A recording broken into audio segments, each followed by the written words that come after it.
तो गोपियों का अद्भुत प्रेम है भगवान के प्रति। निसम्य गीतम तदनंग वर्धनम ब्रज स्त्रिया कृष्ण गृहीत मानसा। जब भगवान की मधुर तान गोपियां सुनती तो सब अपना अपना भान भूल करके दौड़ी आती। बोले ऐसी तान में क्या है, बंसी में ऐसा क्या है? देखो इसका नाम है बांसुरी। क्या नाम है? क्या नाम है? बांसुरी। एक बार गोपियों को बांसुरी से ईर्षा हो गई। बोले तुम दिन रात हमारे मनमोहन से चिपकी रहती हो, हमारे ठाकुर जी के अधरों से चिपकी रहती हो, एक काम करते हैं इनकी बांसुरी ही चोरी करके तोड़ देते हैं,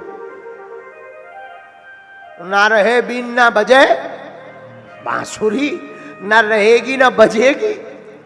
तो गोपियों ने चुराया बांसुरी को और तोड़ने लगी। तो बांसुरी बोली गोपियों हमें तोड़ क्यों रही हो? तो गोपियों ने कहा हमको ईर्षा हो रही, तुम हमारे भगवान के अधरों के नजदीक रहती हो। गोपियां बोली भला मैं रहूं क्यों ना अधरों के समीप? बोले क्यों? गोपियों से बांसुरी कहती अगर तुमको भी रहना है तो हमारी जैसी बनो। गोपियां बोली ऐसी क्या खासियत है तुम में?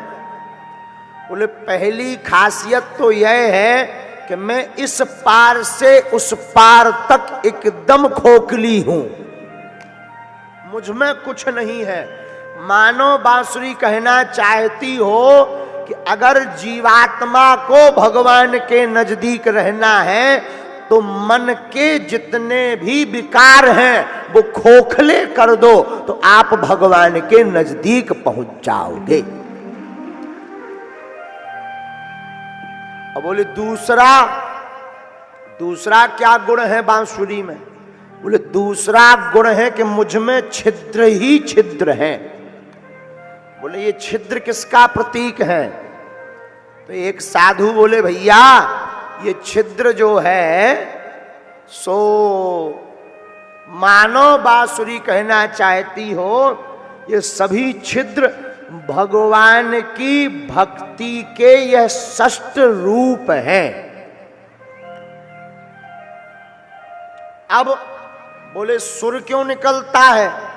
बोले जिसका मन खोखला हो जाता और जिसके तन पर भगवान की भक्ति के छिद्र पड़ जाते पर भगवान उसके ऊपर अपनी कर की उंगलियों को घुमाते हैं तो भक्ति की तान अपने आप निकलने लगती है।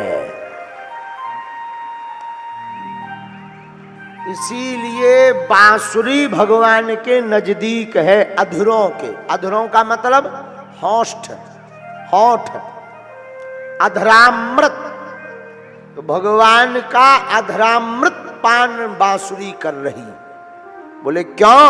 बोले बांसुरी में कोई विकार नहीं, उसने अपना रूप छोड़ दिया, अपने आप को खोखला कर दिया, अपने आप में छिद्र करा लिए पर भगवान की होने के लिए सब कर लिया। यही भाव अगर भक्त में आ जाए तो भक्त भी भगवान के सन्निकट पहुंच सकता है।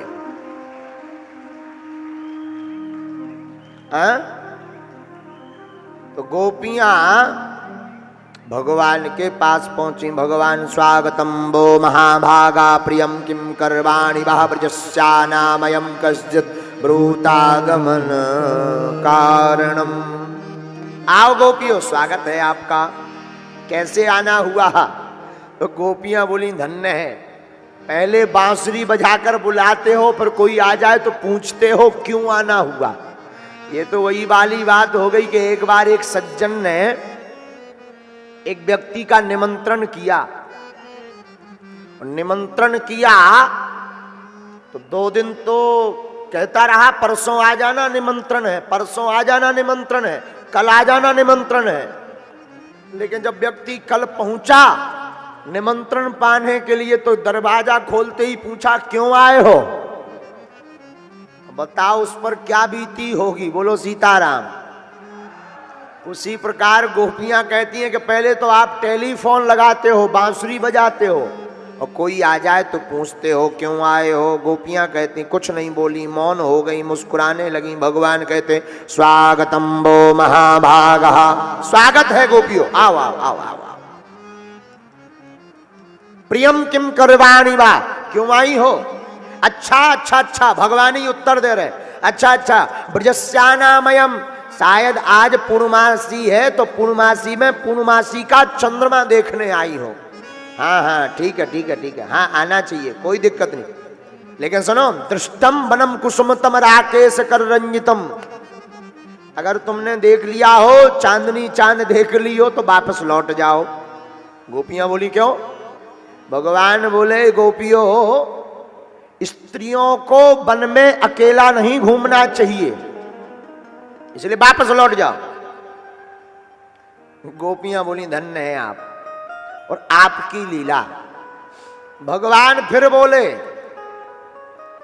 अथवा मद भी स्नेहात, तुम मेरे स्नेह के कारण भी आई हो तब भी सुनो, क्या? लौट जाओ, तुम्हारे बच्चे रो रहे होंगे, गायों के बछड़े रमा रहे होंगे। भगवान चेक कर रहे हैं कि गोपियों का समर्पण किस लेवल का है। गोपियां नहीं गईं, उल्टी मुस्कुराई। भगवान ने सोचा शायद गायों की याद कराएंगे तो भागेंगी। गोपियां नहीं गईं। भगवान फिर बोले तुम्हारे पति ढूंढ रहे होंगे, लौट जाओ, अब जाएंगी। लेकिन गोपियां नहीं गई। तो भगवान ने पति के ऊपर इतने प्रवचन सुनाए, वृद्धो जडो रोग धनो पिबा। गोपियों, पति बूढ़ा हो, कमजोर हो, निर्धन हो, गरीब हो, कैसा भी हो, पत्नियों के लिए पति ही परमेश्वर है। जो स्त्री अपने पति को छोड़कर पर पुरुष का संग करती है वो नरक की गामनी होती है। भाई इसमें पुरुष ताली ना बजाओ, पुरुष भी नरकगामी होते हैं। अगर पुरुष भी अपनी घरवाई को छोड़कर इलू इलू करे वो भी नरकगामी होता है। हाँ, दोनों के लिए बराबर शास्त्र में दंड अधिकार है। अगर पुरुष भी अपनी स्त्री को, इसका वर्णन रामायण में बहुत अच्छा दिया है पंडित जी। कहां पर? जब सूर्पनखा आई तो सूर्पनखा राम जी से कहती है तुम सम पुरुष ना मो सम नारी। सूर्पनखा कहती आपके समान कोई पुरुष नहीं, हमारे जैसी कोई नारी नहीं। भगवान बोले क्या कहना चाहती हो? बोले ताते अब लग रहा हूं कुंवारी। बोले अब तक मैं कुंवारी हूं, शादी नहीं करी, लेकिन मन माना कछु तुम्हें निहारी। बोले तुमको देखकर कुछ मन कर रहा कि विवाह कर ले। तो सूर्पनखा से भगवान बात कर रहे, लेकिन सीता चितय कही तही बाता। आप रामायण पढ़िएगा तो गोस्वामी जी बहुत अद्भुत हैं। बोले क्या? राम जी कितनी अद्भुत लीला कर रहे हैं। बात कर रहे सूर्पनखा से पर देख रहे जानकी जी की तरफ। अच्छा भाई, कोई किसी से बात करे तो उसकी तरफ देखेगा कि नहीं, कि बगल वाले की तरफ देखेगा? कोई सामने बात करे हम इधर देखने लगे, हाँ हाँ जी क्या हुआ, और वहां से कोई बोले गुरु जी हमारा पैर टूट गया, तो ये तो बड़ी उल्टी बात हो गई। लेकिन राम जी से बात कर रही सूर्पनखा, लेकिन राम जी सूर्पनखा की तरफ नहीं देख रहे। कहां देख रहे? सीता चितय कही बाता। भगवान जानकी जी की तरफ देख रहे। इसका कारण क्या है? पुरुषों ध्यान से सुनो। इसका कारण है, मानो राम जी कहना चाहते हो सूर्पनखा है वासना। कभी कभी वासना अगर तुम्हारे ऊपर अटैक करे और कोई तुमको लिफ्ट दे तो तुम उसकी तरफ ना देखकर अपनी धर्म पत्नी की तरफ देखना शुरू कर देना, बहकोगे नहीं। गड़बड़ नहीं होगा, नहीं तो गड़बड़ हुई जाएगा। तब तो आजकल ज्यादातर मैटर फलानी फलाने के साथ फुर। आजकल ये ज्यादातर सुनने को मिलता है, अमुक व्यक्ति के साथ अमुक बाई फुर रुड़ गई। और आजकल तो एक हमारे बहुत प्रिय पत्रकार हैं, बहुत स्नेही मित्र की भांति, बुंदेली चुगली वाले नीरज जी, वो जो है कभी कभी खबर बनाते तो इतनी गजब बनाते, बोले 2 बच्चों की अम्मा हुई फरार इलू इलू में। हाँ हाँ हाँ हाँ, इतना गजब का लेखन है। 2 बच्चों का बाप, समझदार हो आप लोग, बोलो सीताराम। तो जो है जोर से बोलो सीताराम। भगवान गोपियों को कहते वृद्धो जडो रोग्य धनोपि वा। गोपियों, पति बूढ़ा हो, निर्धन हो, दीनहीन हो, शारीरिक कमजोर हो, तब भी गोपियों, स्त्री का, पतिव्रता स्त्री का धर्म है अपने पति को छोड़कर पर पुरुष का ध्यान भी नहीं करना चाहिए। तब भी गोपियां नहीं मानी। तब भगवान कहते अथवा मद भी स्नेहात, हमारे प्रेम के कारण आई हो तो सुनो।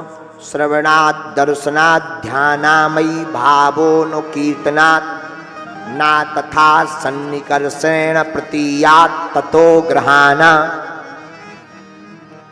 भगवान कहते अगर हमारे प्रेम के कारण आई तो हम में प्रेम रखने से ज्यादा हमारी कथा सुनो, हमारा ध्यान करो।